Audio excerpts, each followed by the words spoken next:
trying to grow your hair is one of those things that might seem so simple, but most of the time we still make mistakes that it can stunt our hair growth. So in this video, I'll show you the hair growth mistakes and how to fix them so then you know how to grow the hair of your dreams. Drop a like if you enjoy this video and let's begin. Alright, we all know scalp massages are proven for hair growth. So my first hair growth mistake that I've seen a lot and I used to do is not massaging your scalp with the right technique. Your hair will keep growing if you supply oxygen to the hair follicles. And believe it or not, this is a simple thing to do, but most of us don't do it right. Let's be honest, massaging twice a week is not gonna do the trick. To see actual hair growth results, you need to massage daily, twice a week, in the morning and at night for 10 minutes each time. And on top of that, doing the wrong scalp massage won't do much for you either. So the right scalp massage for hair growth is the scalp over skull massage. So you basically place your hands on both sides of your head and with medium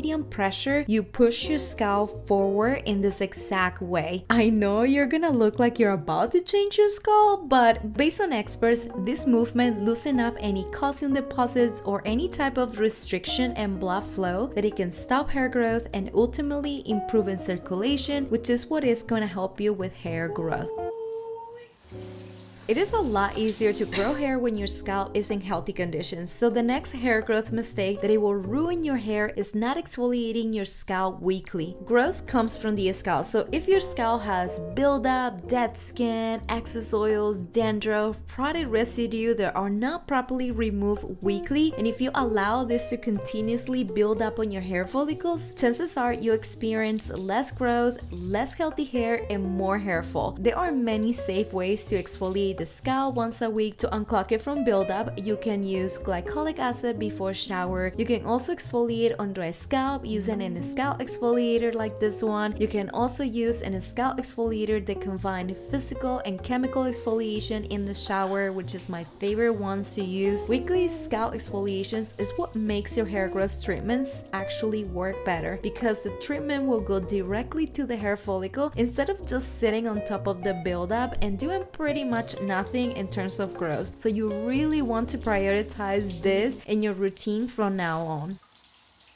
To see hair growth from the treatments you use, these have to have a simulating proven ingredients. So based on this, my next hair growth mistake is using the wrong oils on your hair. First of all, if you don't oil your scalp, you are missing the hair growth strain, because oils can really help you to grow super healthy long hair when you use them right. But if you already do, a very important rule when it comes to oiling for hair growth is to always have in your mixture stimulating proven oils, because if you don't, you're only moisturizing, and these type of exact oils are only found in rosemary, peppermint, lavender, mint, and tea tree oil. Stimulating oils improve circulation, which is what brings oxygen to the hair follicles, and this is what helps in hair growth. However, they are very strong to use on the skin alone, so it is important to mix them with lightweight carrier oils to add moisturizing benefits as well. So oils like pumpkin seed oil, vitamin E oil, thyme oil are great and also anti-inflammatory. The problem is that I used to be someone who expected to see results immediately when I was only oiling for 1 week or 2, and then I'll stop doing it, and then I pick it up a week later, and trust me, you'll be let down too. So if you use pre-made oils or you mix your own oils, it still requires to be extremely consistent, meaning you need to be oiling at least 3 times a week to see positive results. And also don't forget to scalp massage before oiling to make them very effective.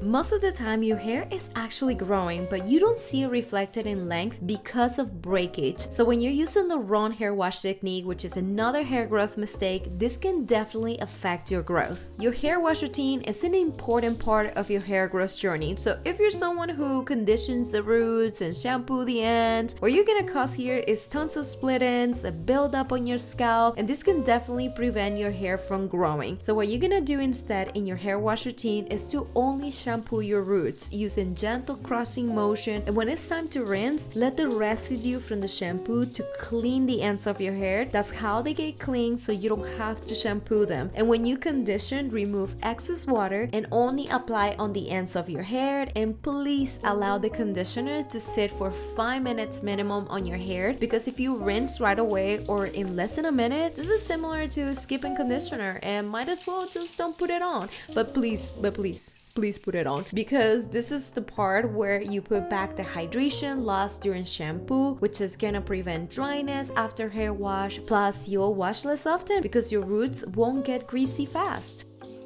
Once you start noticing hair growth, a lot of your efforts should go towards avoiding manipulating your hair in the wrong way. So with this in mind, the next hair growth mistake is brushing your hair when it's wet. Listen, if you don't have curly hair, you should not be brushing your hair when it's wet. Hair becomes weak and fragile when it's wet. So if you're yanking the brush through wet hair to get rid of tangles, it might lead to breakage. The same goes with rubbing the towel aggressively. All these actions on wet hair will continuously break your hair into pieces. So the best way to fix this mistake is brushing your hair before you wash it. And then the way you deal with your tangles after hair wash is waiting for your hair to get about 80% dry before you brush it. So in this way, it's not fragile, and when you do it, apply some serum and then detangle gently from ends towards the roots using a wide tooth comb. On the other hand, curly hair needs to detangle in the shower to prevent breakage with lots of conditioner, never without it, with gentle brushing.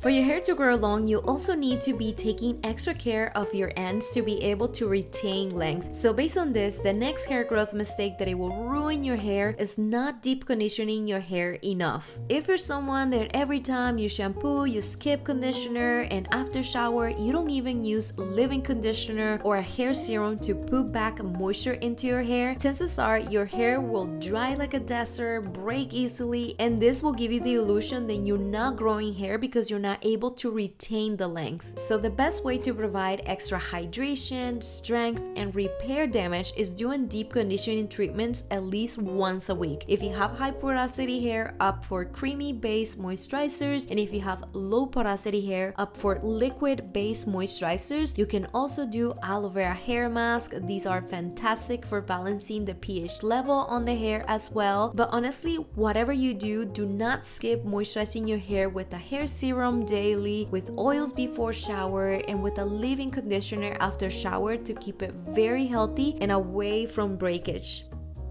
Constant pull of your roots can definitely weaken your hair follicles, resulting in no hair growth. So with this being said, the next hair growth mistake that it will ruin your hair is using tight hairstyles frequently. So if after you take off your hairstyle, you feel relief because your scalp feels sensitive and painful, let me just tell you, your hairstyle is too tight for you and it could be doing damage. Unfortunately, if you damage your hair follicles, no matter what good generics you have, your hair cannot grow back. So it is important to reduce the stress you put on your scalp in order to grow healthy long hair. So instead of opting for this kind of hairstyles, you should switch to protective hairstyles. They are super useful because you can use them daily. They're also great to use before bed. This can actually prevent your hair from breaking faster than it grows, protect and keep the length of your hair in healthy conditions so you'll have less split ends and damage and more gorgeous growth. And the cool thing is that when you take them off, you don't feel pain or any type of sensitivity after. There's something else that I forgot to mention in the video that is very important in terms of hair growth, which is your diet. You should have in your diet a lot of protein, anti-inflammatory foods, and drink enough water every single day to keep your body hydrated, to keep your hair follicles in constant growth. Combined with the things that I just showed you in this video, I have no doubt you're gonna be growing your hair in no time. If you guys enjoyed this video, don't forget to share some love to me by subscribing to this channel right here. Thank you so much for watching, and I hope I'll get to see you in the next video. Pura Vida. Bye!